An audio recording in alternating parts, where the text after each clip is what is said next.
ایک دن کا. اور آپ سوچ رہے ہوگے کہ چلو شادی خوشی کا ماحول ایک دن بجا لے گے, لیکن میں ان سے تمام باراتیوں سب سے محبت کرتا ہوں, اس لیے کہ آپ نے مصطفیٰ کا کلمہ پڑھا ہے. آپ کی مجھے فکر ہے بھائی, کیونکہ ہم ایک دن گانا آپ دیکھ رہے ہوگے مسلمانوں کی کتنی پریشانی ہے. 3 مہینہ ہوتا نہیں ہے, لڑکی کہتے میں کو جانا تیرے ساتھ جمتا نہیں ہے کہ نہیں ماحول ہے. اب طلاق کتنی زیادہ ہو رہی ہے.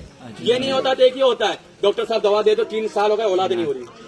یہ مسئلہ بھی پھیل گیا ہے. اور کتنے لوگ کیا رہے مولانا کے پاس, مولانا تعویذ دے دو, کیوں کہتے ہیں کہ اولاد تو ہو گئی لیکن فرما بردار نہیں ہے, مارتی ہے.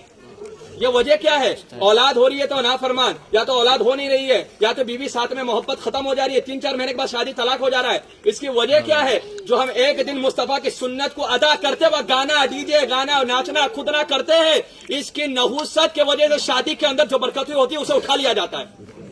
تو ایک دن کی خوشی کے لیے جو ان کی 40 سال 45 سال 50 سال کی آپس کی زندگی رہے گی وہ خراب نہیں ہو رہی ہے, وہ خراب نہیں ہو رہی ہے. تو اسے بچانا ہے تو یہ گانے بجانے کرنا ہوگا. ایک دن ناچو گے 40 دن کی پوری زندگی کا سکون چلا جائے گا.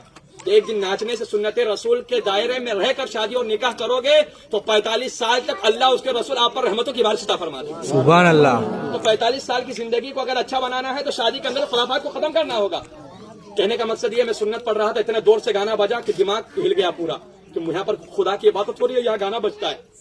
یہ اللہ کا گھر ہے, اولیاء اکرام کا گھر ہے, لیکن میں یہ نہیں کہتا ہوں. لیکن آپ کو بتا دیتا ہوں کہ میں آپ پرسنلی اس گاؤں کا امام ہوں, اور جب تک آب و دانا رہے گا میں یہاں رہوں گا, کوئی ہٹا نہیں سکتا. جب تک اللہ چاہے گا کھلائے گا. اور میں حق بات میرے دماغ, کیونکہ وہ امام کچھ کام کا امام نہیں کہ جس کا ایمان کمزور ہو.